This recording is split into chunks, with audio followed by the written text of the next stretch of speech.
Hi. So we will do discourse of globalization. Sorry. So let's start. First of all, what is globalization? Globalization means the process of transforming local or regional goods, events or culture on a global level.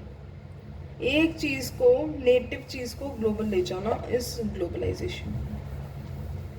Whether it be religion, whether it be food, whether it be clothing, whether it be culture, anything.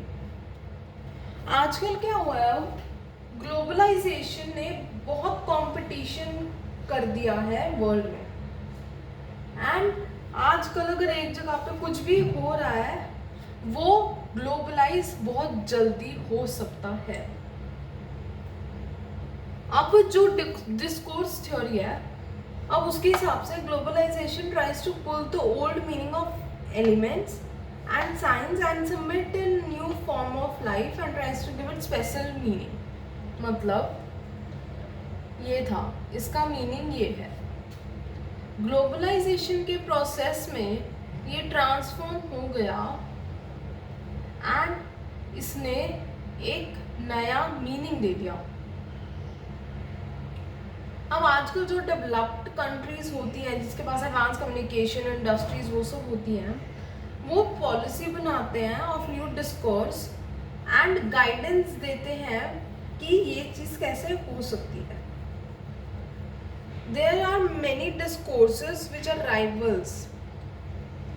अब क्योंकि एक चीज़ को globalise करना means everybody will be following it, so there is a lot of competition and बहुत बारी यही होता रहता है कि कौन सी चीज़ किसको डोमिनेट करेगी. तो इसके अंदर एक टॉपिक आता है which is barrier free economy. Barrier free economy क्या है कि ट्रेड करने के लिए कोई भी बैरियर ना हो, हम फ्रीली ट्रेड कर सके. ट्रेड बैरियर्स क्या करते हैं, फॉरेन मार्केट में किसी को घुसने से रोकते हैं. अब इसमें तीन चीज़ें आती हैं which is natural barrier. Natural barrier हो गया जैसे लोकेशन, सी, वाटर, अर्थ, इस तरीके से. टैरिफ्स हो गए जो पैसे लगते हैं, एक गुड को तुम एक जगह से दूसरी जगह पहुंचा रहे हो, so there will be some monetary investment involved, तो वो होते हैं टैरिफ्स. टैक्स लगाती है government. And non tariffs. Non tariffs भी बैरियर ही होते हैं but they are not natural, they are man made but those are not governmental and वो टैक्स नहीं कहलाता. अब एक फ्री ट्रेड पॉलिसी क्या करती है, a free trade policy does not necessarily imply however that a country abandons all control and taxation of imports and exports. अब trade free economy का ये मतलब नहीं है कि इंडिया के गुड्स कहीं इंडिया में बिकेंगे ही नहीं क्योंकि बाहर की कंपनीज आ गई. It provides free opportunity for everyone. अब अगर हम इसको प्रैक्टिस में देखें, रियल लाइफ में देखें, तो प्रोटेक्शन ऑफ लोकल इंडस्ट्रीज, जो हमारी लोकेलिटी में इंडस्ट्रीज है, उसकी प्रोटेक्शन सिर्फ माइनॉरिटी को हेल्प करेगी.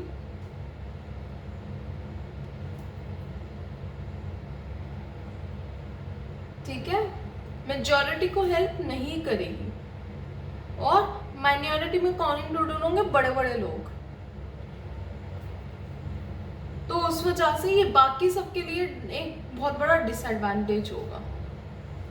The next thing, sorry just a second. The next thing is MNCs. अब एमएनसी क्या होती है, एमएनसी एक ऑर्गेनाइजेशन होती है जो प्रोडक्शन और गुड्स और सर्विसेज की एक से ज़्यादा कंट्री में करती है. अब अगर इसको तुमने एमएनसी बोलना है, so it is a necessity कि 50% ऑफ फॉरेन सब्सिडी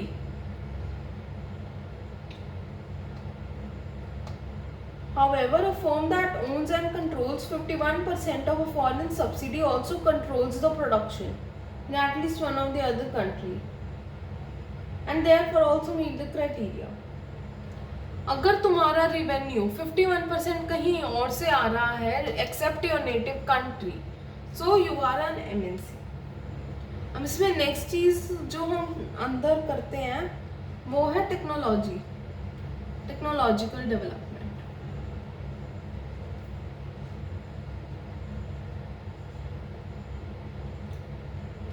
अब टेक्नोलॉजिकल डेवलपमेंट क्या है?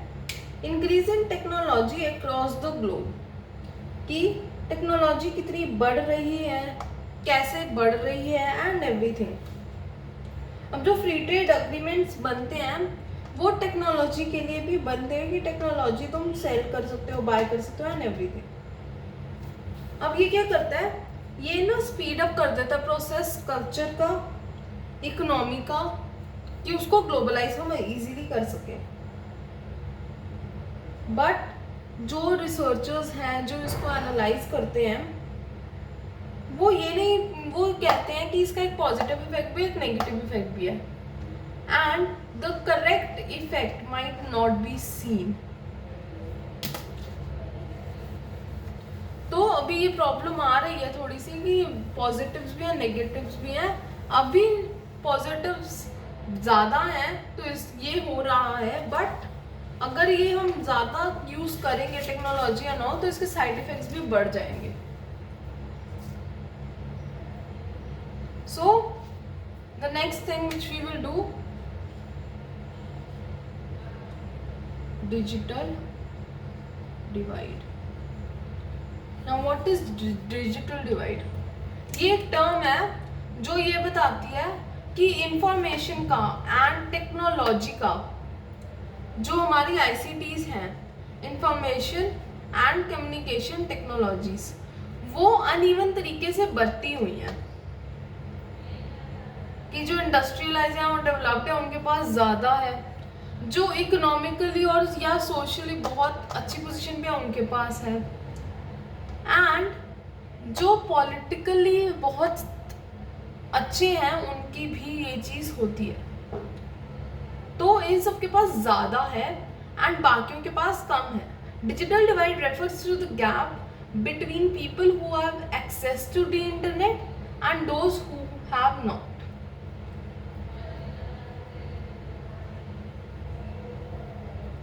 अब अगर डिजिटल डिवाइड है, एक ना रिपोर्ट भी आई थी विच सेड कि migrant or ethnic minority groups and older, less affluent people living in areas with low education are especially excluded from internet. This pattern was also confirmed by NTIA कि जो gender wise अगर हम देखें तो there is a huge gap between men and women. ठीक है. अब इसके सॉल्यूशंस क्या हैं? डिजिटल डिवाइड हो तो गया, but are there any solutions to that? The first thing,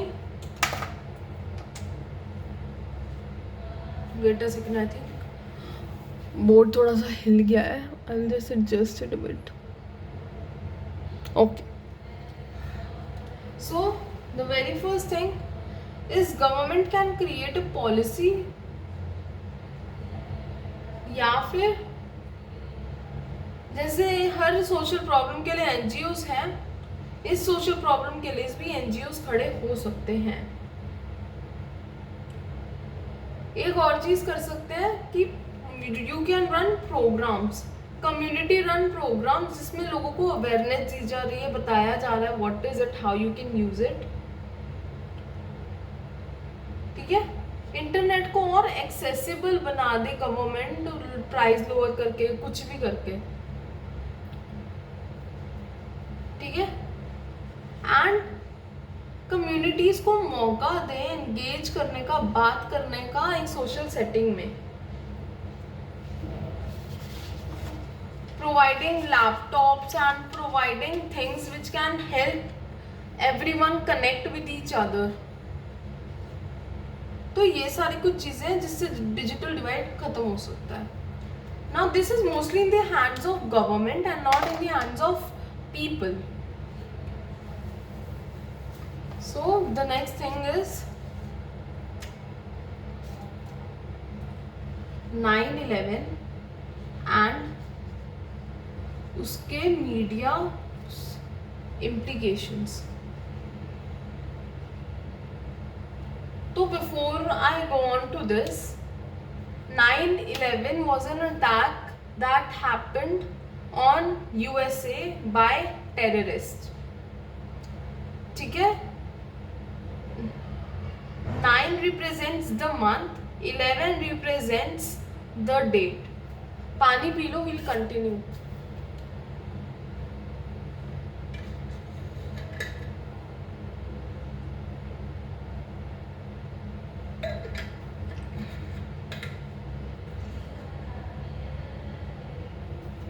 Okay.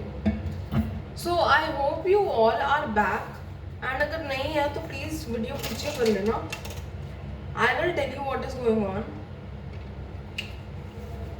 तो एक सिंपल सी चीज है. USA was a giant. Clear? And terrorist ने अपनी बातें मनवाने के लिए अटैक किया. हमेशा अमेरिकन स्टाइल में अगर तुम देखोगे तो मंथ पहले लिखा जाता है, डेट बाद में. सो दिस इज व्हाई 9/11 हुआ, क्योंकि 9th मीन्स सितंबर में हुआ, 11th मीन्स 11th डेट को. 4 एरोप्लेन्स हाईजैक हो गए थे. 2 गए वर्ल्ड ट्रेड सेंटर, 1 गया वर्जीनिया एंड 1 गया पेंसिल्वेनिया.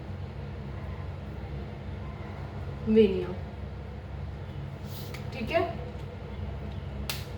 ये कराया था ओसामा बिन लादेन ने. ठीक है. अब ये बहुत बड़ा था, हर बंदा इसको रिकॉर्ड कर रहा था, रिपोर्टर्स रिकॉर्ड कर रहे थे, लोग रिकॉर्ड कर रहे थे, टूरिस्ट रिकॉर्ड कर रहे थे. तो ये जो विजुअल अटैक था वो ना कि सिर्फ मीडिया और जर्नलिस्ट कवर कर रहे थे, वो बहुत सारे और लोग भी कवर कर रहे थे, अपनी पर्सनल स्टोरीज भी बता रहे थे. अब ये अटैक एक सिंबॉलिक था टेररिस्ट के हिसाब से. उनको सिर्फ अटेंशन नहीं चाहिए थी, उनको अपनी बातें भी मनवानी थी और उनको ये प्रूव करना था कि यूएसए कोई तोप नहीं है.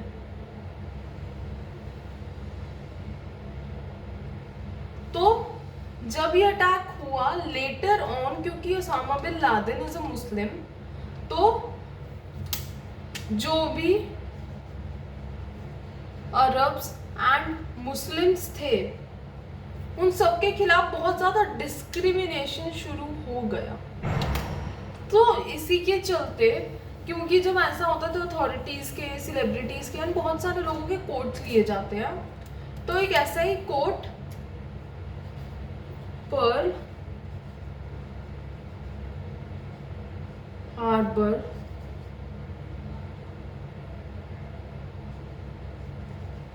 आर्थर ने दिया था.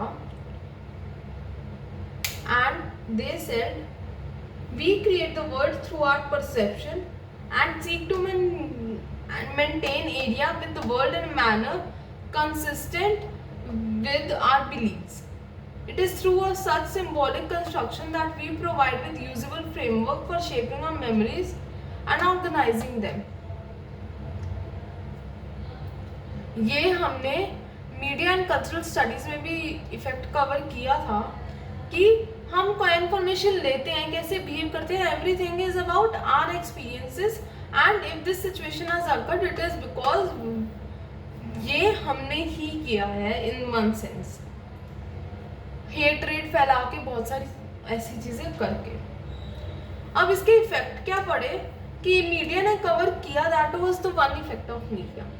The other effect of the media was that scenes बहुत ज्यादा डिलीट हुए थे.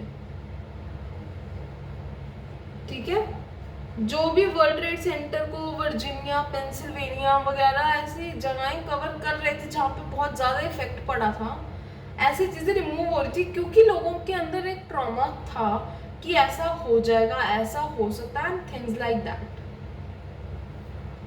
एंड उस वजह से बहुत ज़्यादा डिले हो गई थी मीडिया की चीज़ें, बट ये करना ज़रूरी था.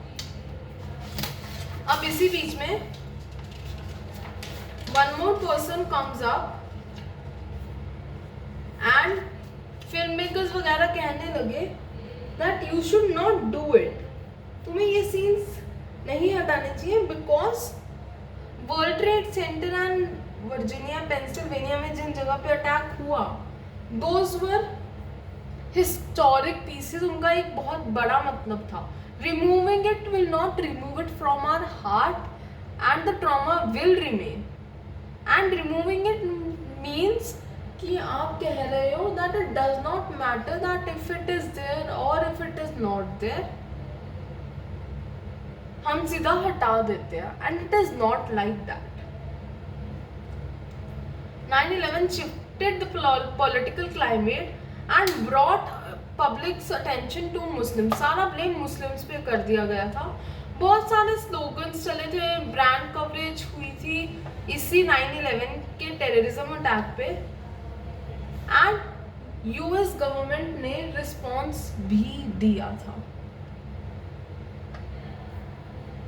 और जो भी ये पोस्टर्स बन रहे थे, स्लोगन्स बन रहे थे, उनके डेकोरेशन हो रही थी, एनीथिंग, वो सारा जो यूएसए के फ्लैग कलर्स हैं उनको साथ लेके किया था to indulge a patriotic feeling.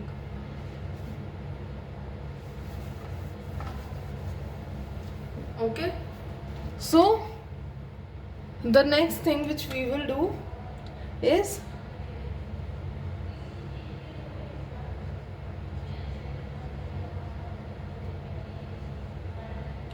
embedded journalism. Okay, so embedded journalism, US department ने, जो यूएस की डिपार्टमेंट है उसने शुरू किया था, एंड ये इराक वॉर में शुरू हुआ था. अब एम्बेडेड जर्नलिज्म होता क्या है? Journalism with military and Wars. तो यूएस ने शुरू किया था, एंड यूएस सेड कि तुम मीडिया कवरेज दो, लोगों को दिखाओ व्हाट इज गोइंग ऑन. उन जर्नलिस्ट को ट्रेन किया जाता था, बताया जाता था कि ऐसे ऐसे होगा, ये करना है.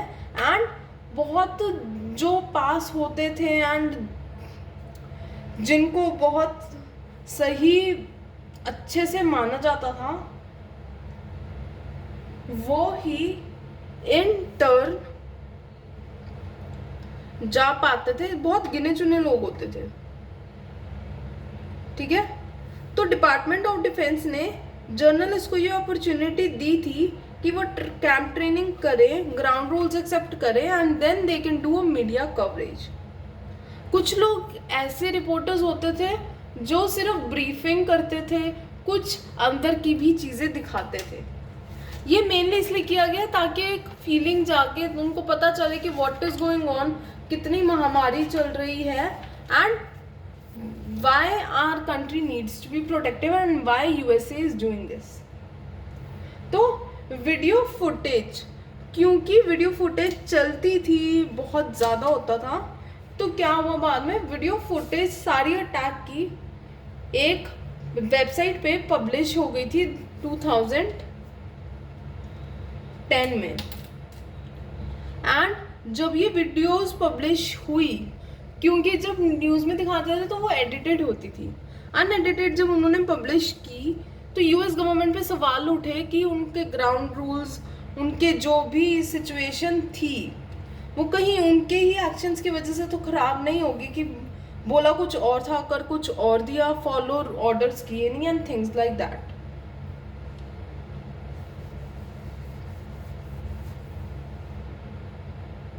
विच according to me always happens कि कोई भी चीज़ आती है, कंट्रोवर्सी होती है, राइट और रॉन्ग के बीच में चूज करने को बोला जाता है.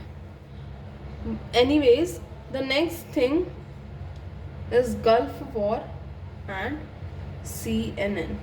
ये बहुत इंपॉर्टेंट है एंड हम पढ़ेंगे तो पता चलेगा क्यों. मीडिया ने गल्फ वॉर कवर की एंड CNN का बहुत बड़ा नाम हुआ था उसके बाद, क्योंकि उन्होंने बगदाद होटल से रिपोर्टिंग की थी ताकि वो सब जान पाए कि चल क्या रहा है, एंड इट वाज लाइव. इसमें इमेजेस भी यूज की गई थी. But I do this in another colour ताकि देखने में प्रॉब्लम ना हो.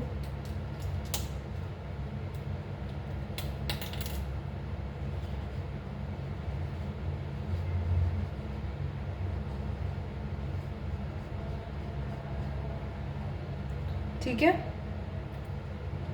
अब for the first time people live pictures देख सकते थे, मिसाइल्स हिट होते हुए क्या चल रहा था, लाइव पता चल रहा था, क्योंकि दे वर ऑलवेज कनेक्टेड समहाउ. ठीक है. अब इसके बाद ही वॉर ड्रामा शुरू हुआ. वॉर के बारे में दिखाना, बताना, इसी से शुरू हुआ था. तो ABC न्यूज़ के कॉरेस्पॉन्डेंट जिनका नाम था Gary Shepard, he was reporting live and जब ये न्यूज़ दे रहे थे, he told Jennings was in the studio. They told about the quietness of the city, but 2-3 moments बाद ही गैरी शेफर्ड न्यूज़ देने लग गए that bombing has started and बहुत कुछ चल रहा है. एंड जब वॉर ब्रोक एक्चुअली हुई, नेसेसरी इक्विपमेंट्स पहुंचाए गए, मिलिट्री का एक्शन शुरू हुआ, तो 24 आवर बेसिस पे लाइव इवेंट्स रिपोर्ट होते थे, बताया जाता था, आवरली अपडेट्स भी थे कि क्या चल रहा है, क्या नहीं चल रहा.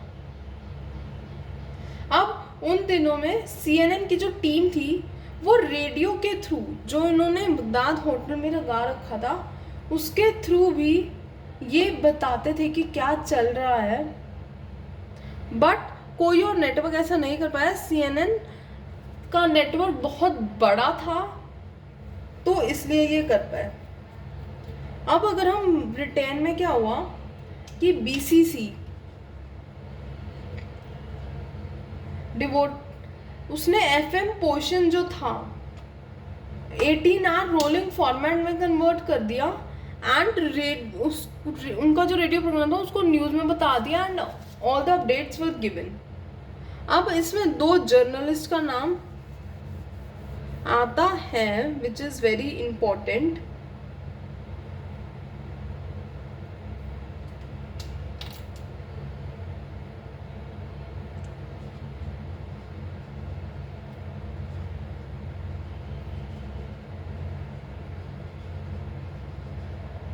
John Simpson, Bob Simpson, they are unrelated despite the name. तो उन्होंने क्या किया, उन्होंने इनफेमस क्रूज मिसाइल पे एक रिपोर्ट भेजी that travel down a street and turn left at a traffic light. क्योंकि तब तक ऐसी टेक्नोलॉजी थी नहीं, तो लोगों को देख के बहुत आश्चर्य हुआ. एंड सबको जब वापस बुला लिया गया था क्योंकि सिचुएशन बहुत खराब हो गई थी, ये दोनों अपनी मर्जी से रुके थे. एंड 28 ऑफ जनवरी 1991 में मैनी न्यूज़पेपर ने पब्लिश किया हेडलाइन के साथ war in the gulf. It was very famous headline, जहाँ पे बगदाद की फ़ोटो दिखाई जाती थी एंड वो सब. बताया गया था रिपोर्ट में कि क्या क्या हो रहा है, कैसे हुआ, रिजल्ट क्या निकला and everything. US policy regarding media freedom was much more restricted. अगर हम वियतनाम से इसको कंपेयर करें, गल्फ वॉर में थोड़ी अपॉर्चुनिटी और मिल गई थी उनको।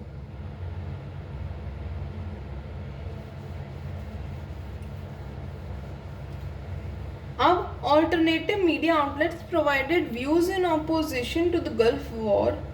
डीप टेलीविजन, उन्होंने 10 आवर सीरीज क्रिएट की और उसका नाम दिया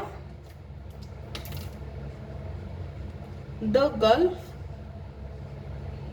crisis project. It was the name given to the crisis. ये एक टीवी प्रोजेक्ट था। एक ऐसी ही एक और सीरीज आई थी which was news world order, and ये सारे अमेरिकन के रिएक्शन पे बेस्ड थे गल्फ वॉर की and what people think about that and कैसे कैसे चीजें हो रही थी।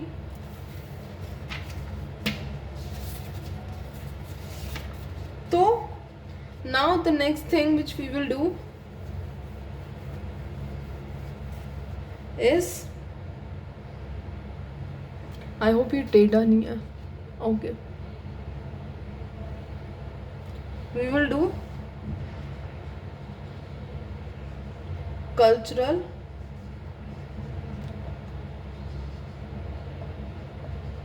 imperialism. Now what is cultural imperialism? It is a form of imperialism. अब imperialism का मैंने तुम्हें पहले भी बता रखा है, imperialism is domination. Cultural imperialism means culture को तुमने, एक कल्चर ने दूसरे कल्चर को डोमिनेट कर दिया। That imposing community forcefully extends the authority of its way of life over the other population. एक ने दूसरे को डोमिनेट कर रखा है। अब this was one of the main ways जिससे कॉलोनाइजेशन भी होती थी। अगर हम 20th सेंचुरी की बात करें तो ये मिलिट्री से इतना कनेक्टेड नहीं था, बट पॉलिटिकल इन्फ्लुएंस और इकोनॉमिक स्टैंड पॉइंट पे बहुत बड़ा था। अब cultural imperialism and media, increasingly the major media players are MNCs with interest across the globe. जो भी इनमें पार्टिसिपेट करते थे उनका कोई ग्लोबल रीजन होता था एंड वो खुद को इंक्रीज करना चाहते थे, खुद के प्रॉफिट बनाना चाहते थे एंड दे सपोर्टेड इट। अभी जैसे western culture is dominating many cultures, the western way of life and its economic and political system can be impose on other societies as lifestyle. Lifestyle बोल के हम कुछ भी कर सकते हैं। आजकल बहुत वेस्टर्न लाइफस्टाइल चल रही है वैसे भी, जैसे टीवी में दिखा दिया, मूवीज में दिखा दिया, जैसे kiss, by the way I don't think kiss is a big deal if feelings are there, but अगर हम मीडिया की बात करें तो पहले फिल्म्स में दिखाई जाती थी kisses which was only in Hollywood. Now अगर तुम आजकल की मूवीज देखो तो बॉलीवुड में भी होता है, and it is quite acceptable as well. The next topic is media. अगर तुमने GMP which is global media and politics वाला सेक्शन भी देखा है, यू विल रिकॉग्नाइज कि हमने ये दोनों टॉपिक्स कवर किए थे उसमें, बट हम इसमें हल्का सा थोड़ा सा और डिटेल में जा रहे हैं। But these topics are necessary for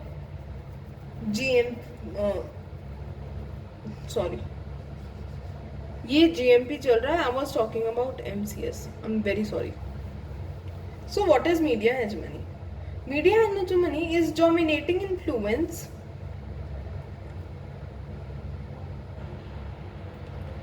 एक है कि तुमने इम्पोज किया, एक है कि उन्होंने एक्सेप्ट किया, कुछ चीज़ें एक्सेप्ट की कुछ नहीं की। Media hegemony is the second kind. अब ये किसके होते हैं, जो कंट्रीज ज़्यादा डेवलप्ड होती हैं और उनसे ज़्यादा किसमें जो डेवलप्ड नहीं होती या फिर कम डेवलप्ड होती है। अब इसमें मेन डिफरेंस जैसे मैंने बताया हेजेमनी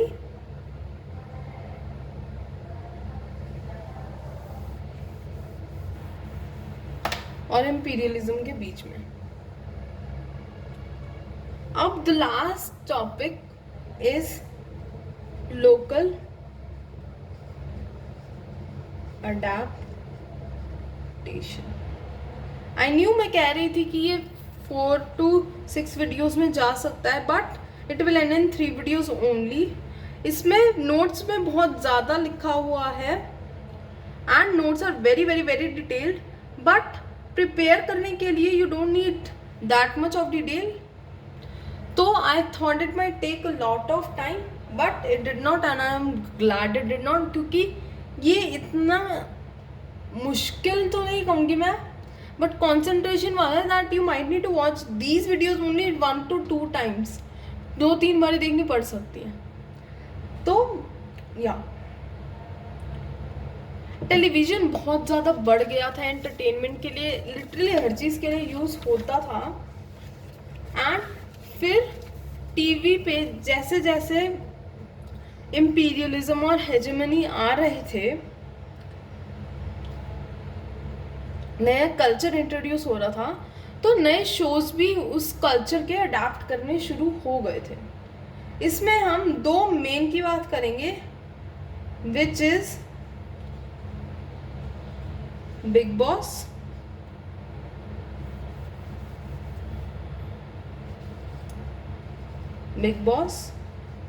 एंड केबीसी। अब बिग बॉस का तुम्हें पता है कि एक इंडियन रियलिटी शो गेम है जो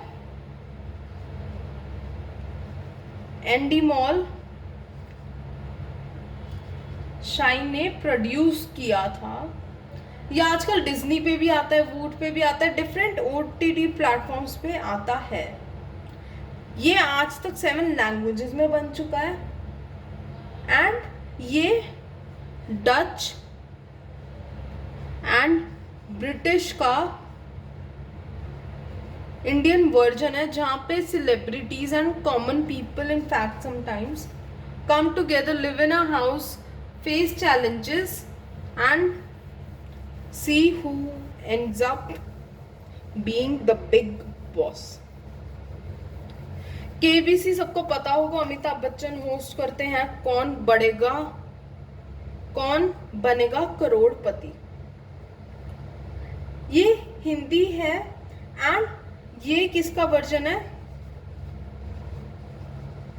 Who wants to be a millionaire। इसमें जनरल क्वेश्चंस पूछे जाते हैं and you get money for every right answer. इसमें माइनस पॉइंट्स भी होते हैं, प्लस पॉइंट्स भी होते हैं, बहुत सारी चीज़ें होती हैं। और इसको खेलने के लिए you need to be 18 years. इसके अभी तक 7 सीजन्स आ चुके हैं, विच आर अ लॉट। अब ऐसी कई मूवीज भी आई थी जिनको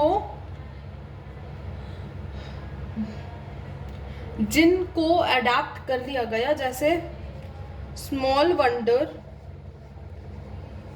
इज अ फॉरेन सीरीज जिसका बना